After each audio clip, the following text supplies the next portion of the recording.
Tacit approval is, we're in a group, the four of us, three, you and myself, and I'm listening to you talk. And all three of us know you're talking bullshit. We don't say anything. Maybe I nod my head by accident because I got an itch. I nod my head like this, and then the other two guys, because I'm the senior guy of the four of us, oh fuck, the old man he's kind of giving recognition to that horseshit idea. Maybe it's not so horseshit. Okay, we go away. You go to two other meetings, and you go to another meeting. You say, well, the old man agreed with me, okay? And you two guys say, apparently the old man agrees. And that's tacit approval. As opposed to me saying, which I do say, that's horseshit. That might work here or there, but it doesn't work in this instance, bullshit. And we've lived our lives collectively now as a human race giving tacit approval because we don't want to be confrontational. We don't want to be confrontational and get in the guy's face, or not even get in the guy's face, just disagree. Because now when you just disagree, you're considered to be confrontational. But God knows what I'm called, because I do a lot more than just disagree. I'll say that's horseshit.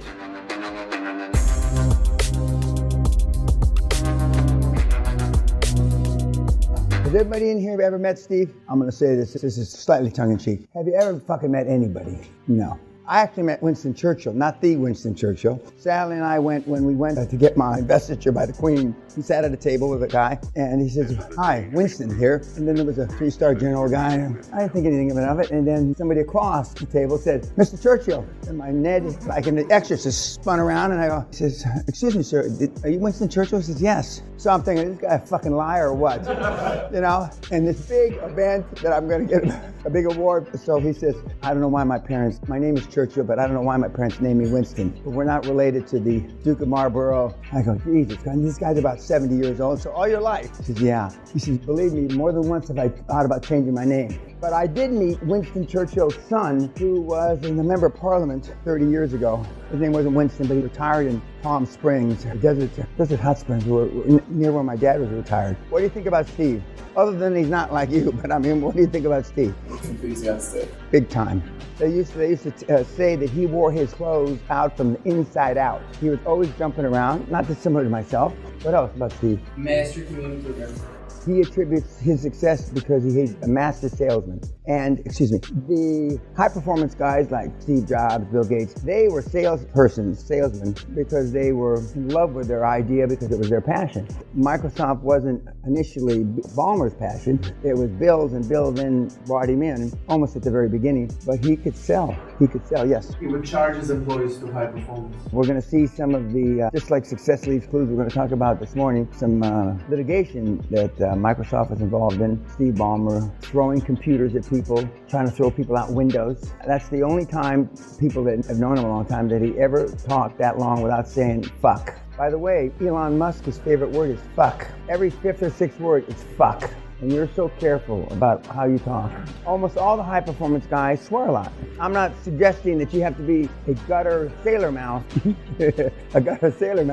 but they do use bad words. And they use bad words because they want to emphasize what they're saying. And one thing that for sure bad words do is emphasize. What else about Steve? He's all in. All in. No plan B. He was really concerned about not being a one-trick pony. I don't care if you're just a one-trick pony, guys. I don't give a fuck. I want you to be a one-trick. If you get a second or third trick, I'll be with you. But I'm just concerned about the one trick. And a lot of the guys that are in that league are concerned because of their legacy. They're concerned about being one-trick ponies. What else about Steve? Yes, sir. This is a carbon copy of an XO on a carrier who's now a CO. XO is executive officer. CO is commanding officer, but go ahead. He infuses in the people he's talking to a level of confidence in everything. His enthusiasm is like implanting it in you. And you can't help but be more excited based on his enthusiasm. It's incredible. And your board initially will be looking to you for that leadership. And then you set the tone of what the company's going to be in the years and hours, days, weeks, months, and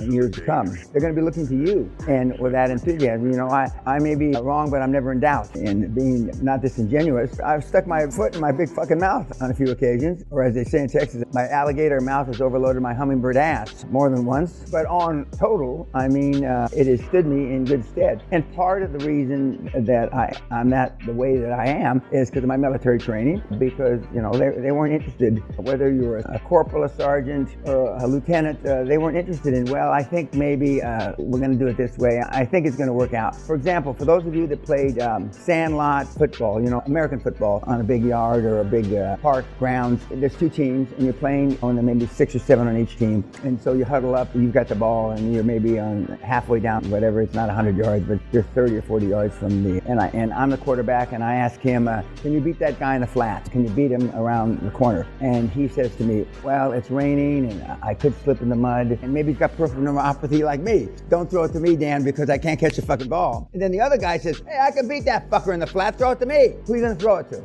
And that's what your team is gonna be looking to you. Steve's got extraordinary leadership skills, and notwithstanding he's made a ton of money with his Microsoft stock, he's got extraordinary leadership skills. He would not accept second place. He set the bar high. He made people accountable. He is at the alpha male end. Surely, you don't have to think about whether he's an alpha male, but there's only 1 or 2%. Yes, sir. Doubts don't exist with the guy. Only creativity to deal with issues that crop up. Yep, yeah. I may be wrong, but I'm never in doubt. And just like when you saw the Steve Jobs movie, when they were doing they put the product out the first time, it didn't work.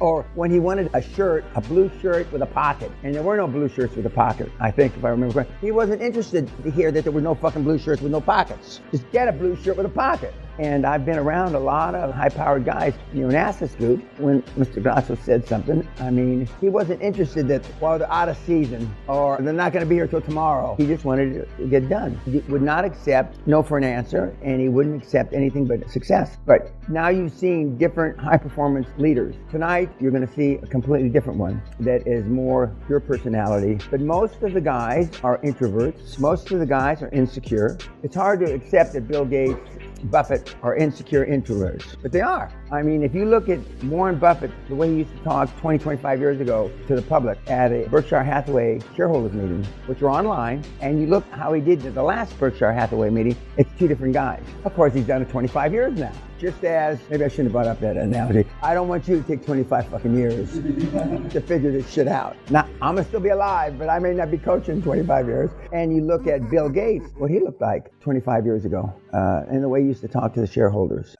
But they have morphed, and they have developed, and they have matured as public speakers, but they're still not alpha males. There's just not that many alpha males or females, alpha females that run big organizations. They're way less than 2%. Anything else about Bill? He wasn't concerned about details. Amen. Who's concerned about details? You. Now, this is a Trump exaggeration. You're the only people on the planet that are interested about details. That's a slight exaggeration. Nobody else is. Why do you think you spreadsheets the shit so much? Again, for the 10th or 11th time, when Josh Kim gave me the 17-minute exit interview from the seminar when he attended last August, he said, 95% of the things that I was worried about still haven't happened after 3 years. Still haven't occurred after 3 years.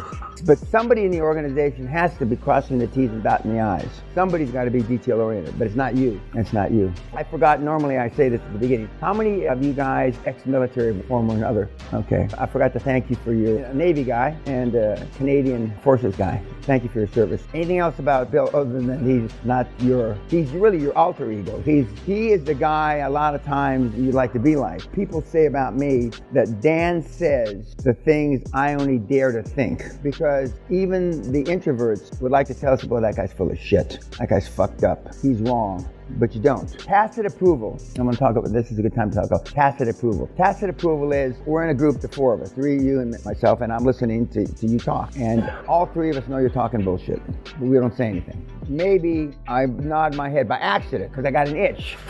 I nod my head like this, and then the other two guys, because I'm the senior guy of the four of us, oh fuck, the old man he's kind of giving the recognition to that horseshit idea. Maybe it's not so horseshit. Okay, we go away. You go to two other meetings, and you go to another meeting. You say, well, the old man agreed with me, okay? And you two guys say, apparently the old man agreed. And that's tacit approval. As opposed to me saying, which I do say, that's horseshit. That might work here or there, but it doesn't work in this instance, bullshit. And we've lived our lives collectively now as a human race giving tacit approval because we don't want to be confrontational. We don't want to be confrontational and get in the guy's face, or not even get in the guy's face, just disagree. Because now when you just disagree, you're considered to be confrontational. So God knows what I'm called, because I do a lot more than just disagree. I'll say, that's horseshit. That's horseshit. And so, but tacit approval, when you're growing up, your parents are chastising you for something that didn't happen or wasn't wrong, or your brother did it, or your sister did it, but wasn't you. You just keep your head down. I don't want this conversation to go anymore. The longer I stay quiet, the sooner it's going to be over, and then you go away. In corporate world, that happens all the time. Your boss or two bosses above your boss is full of shit, but you don't want to lose your job, et cetera, et cetera. Or you may be up for a promotion, and so you manage your life by tacit approval. Tacit approval doesn't work with QLA. In fact, tacit approval is the antithesis. Tacit approval, you can't agree. For example, we're going to do bank interviews again today. When the bank tells you, you've already called the bank, it's healthcare. They're doing healthcare. You've already talked to a business development guy, they do assisted living. You've already talked to, they do the bottom quadrant of assisted living, okay, which is where most of the guys go, and they go into assisted living. Then you sit down, you got a meeting, and you've sent them the executive summary, chairman, et cetera, et cetera. This is not during the warming up phase. This is to when you got a deal. And you go back, and all of a sudden, somebody says, and they've already told you,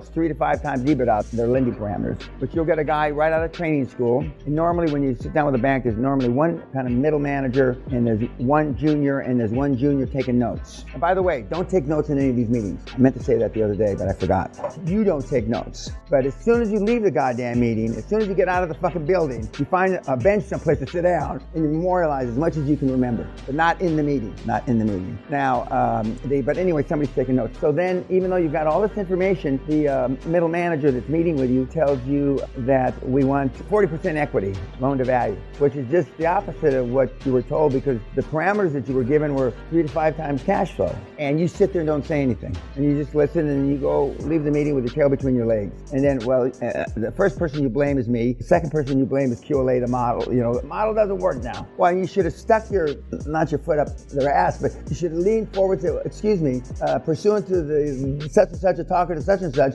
we know that you lend at 3 to 5 times EBITDA, and so it's got nothing to do with loan to value. And most of the kids won't do that. Most of the kids won't do that because you'll second guess yourself. Maybe I didn't hear them right. You heard them right, because before you go to these meetings, you will review your notes from when you talk to these jerks, generically jerks, they're not jerks, but you talk to these guys and gals on the phone, so you'll know what the fuck they told you. And so otherwise, you're going to have a lot of wasted meetings, and you have to bring them back square one. And so far, your training has not been to take the lawyers back to what we're really talking about. Bring the accountants back. Bring the bankers back to square one, because it's your agenda. It's not their agenda. Remember, they're in a service business. And remember, our board has taken the decision to review all our professional relationships, including banking. Remember, we currently have a deposit relationship. Sometimes we deposit money and sometimes we get service. And that alone will bring them back, and this is all on templates, this will bring them back to your square one you're bringing them back to. We're not interested in their square one. It's your agenda, not their agenda. And remember, in the UK, there's about 500 banks. Other places in the world, there's even more. Anything else about Steve? He is a dynamo, though.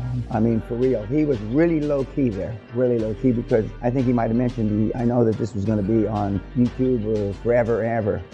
When I was at Oxford, I only said fuck twice, and that's pretty low-key for me. I don't think I said cunt or vagina. In fact, I'm positive I didn't. And I called one girl cutie pie or something, which I realized as soon as I said it, I turned to the moderator, who is a mentee of mine, and I said, I'm not supposed to say this. Well, you already said it, Mr. Pena, so let's just move on. Yeah. What was the other thing you saw last night? Educational system. Yeah, it's fucked up. Other than it's fucked up, any takeaways on the educational system? Yeah. Now, even to save the world, tree huggers, fine, you go try and save it. We're not going to try and save it. Okay, bye-bye, YouTube.